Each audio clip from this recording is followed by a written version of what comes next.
you had a new administration in the United States, which I think quite wisely had come to power believing that it was important to open talks, particularly with enemies, and that diplomacy represented a wave of the future, not the use of force.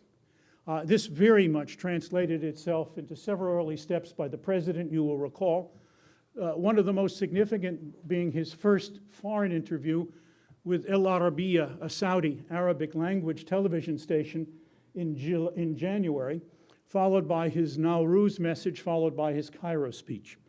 In each of these, the general theme was that we need to get along together, we have much to do together, that conflict between us and Islam is not written in stone, and that we have many things in common, and that talking to Iran and others, which has not been the watchword of the past, is something for the future. The election itself, if I could put it this way, in classic diplomatic understatement, threw a hand grenade into the middle of that particular approach and made it very difficult. It made it difficult because at one hand we saw, in fact, the crowds rising to protest an unfair election and being brutally suppressed and people killed. People were certainly radically being denied their human rights in Iran. And the president increasingly had to speak about that while he had the almost impossible task of trying to keep the door open to eventual future talks with whoever or whomever might emerge inside Iran. He's walked that line, in my view, with great care. Certainly he has had to move, as he should have moved, in my view, in the direction of criticizing the actions of the Iranian government.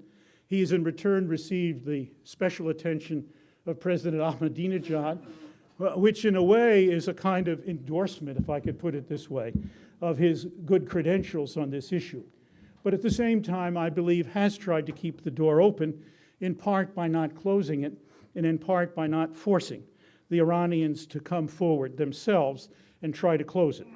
The truth is that in the short term, the administration will have to continue, if I could put it in terms of another simile, to climb two ladders at one time in a very careful way.